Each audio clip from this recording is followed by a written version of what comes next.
10, 20 de julho de 1969. O mundo parou. 3 homens em uma lata de conserva tecnológica cruzavam o vazio em direção ao desconhecido. Mas enquanto os computadores da NASA calculavam trajetórias, algo mais antigo viajava com eles. Algo que não era feito de circuitos, mas era feito de pura fé. É isso mesmo. Você sabia que as primeiras palavras proferidas por um humano em outro corpo celeste, que seria a Lua, foram um versículo bíblico? Hoje nós vamos explorar a conexão profunda e muitas vezes esquecida entre a ida do homem à Lua e as Escrituras Sagradas. Bem-vindos ao canal Marcelo Silva. Se você gostar desse vídeo, se inscreve no canal, dá um like e compartilha. Vamos falar da missão Apolo 8 e o livro de Gênesis. O que tem a ver? A Terra nascendo no horizonte da Lua, ao contrário do que a gente vê aqui. A famosa foto chamada Earthrise, mais ou menos isso. Antes de um astronauta por nome de Armstrong pisar na poeira lunar, a Apolo 8 ela orbitou a Lua na véspera de Natal de 1968, um ano antes de eu nascer. Frank Borman, Jim Lowell e Wheeler Anders tornaram-se os primeiros humanos a ver o lado oculto na transmissão de TV mais assistida da história até então. Eles não falaram de ciência. Sabe o que é que eles fizeram? Eles leram os 10 primeiros versículos do livro de Gênesis. Isso mesmo. No princípio, criou Deus os céus e a terra. Naquele momento, a tecnologia mais avançada da humanidade se curvava diante da poesia da criação.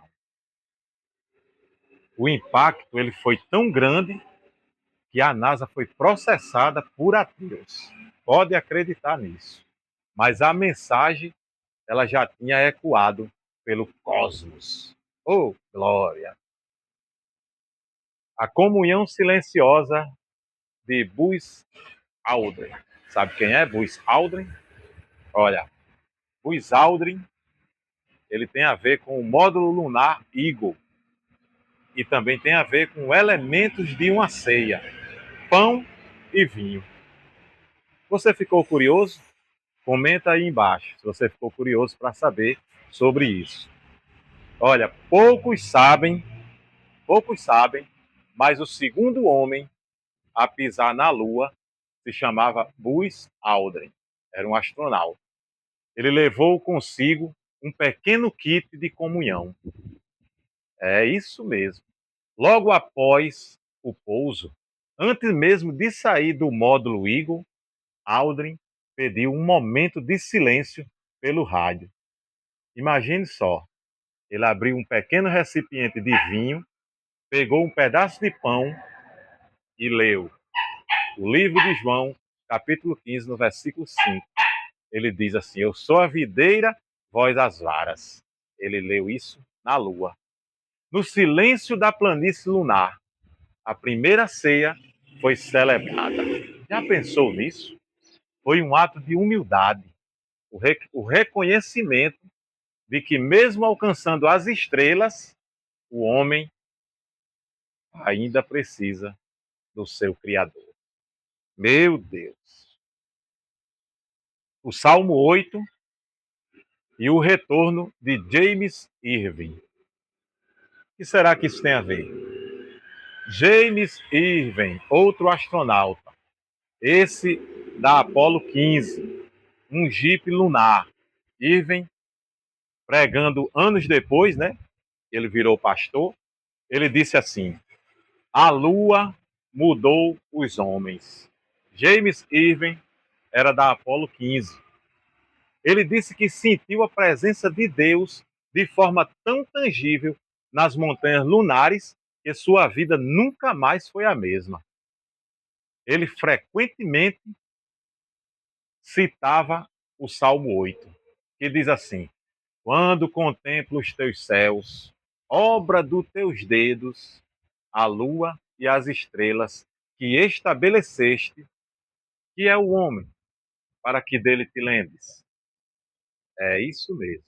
Ao retornar, Irving deixou a NASA para se tornar um evangelista, afirmando que é mais importante Jesus Cristo caminhando na Terra do que o homem caminhando na Lua. Essa foi forte. Digita aí, ó. Essa foi forte. A ciência versus a fé. Ou a ciência junto com a fé. Galáxias distantes, telescópio Hubble, James Webb e um astronauta orando. Muitos tentam colocar a Bíblia e a exploração espacial em lados opostos, lados diferentes, né? Mas, para os pioneiros, a Lua, ela não desmente a Bíblia, ela ilustra. Vamos ver como é isso?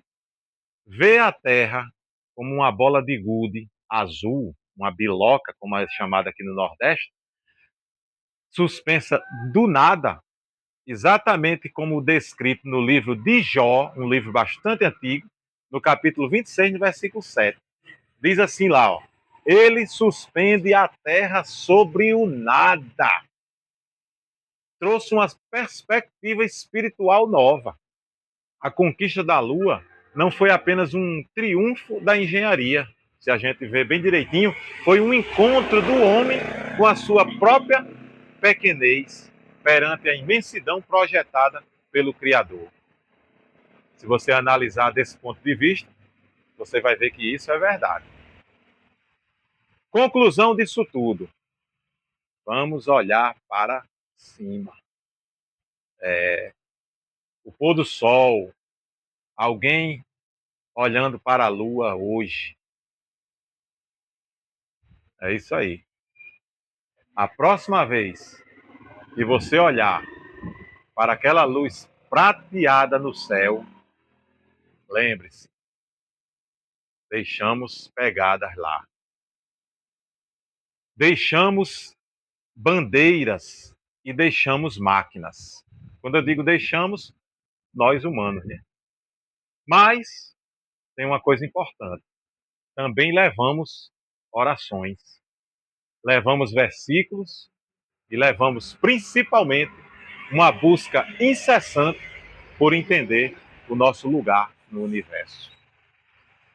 A Lua, ela nos ensinou que quanto mais longe a gente vai, mais perto de Deus nos sentimos. Olha, se você gostou dessa jornada entre a ciência e a fé, inscreva-se aqui no canal Marcelo Silva, e compartilhe aí esse vídeo. Até a próxima fronteira e até o próximo vídeo.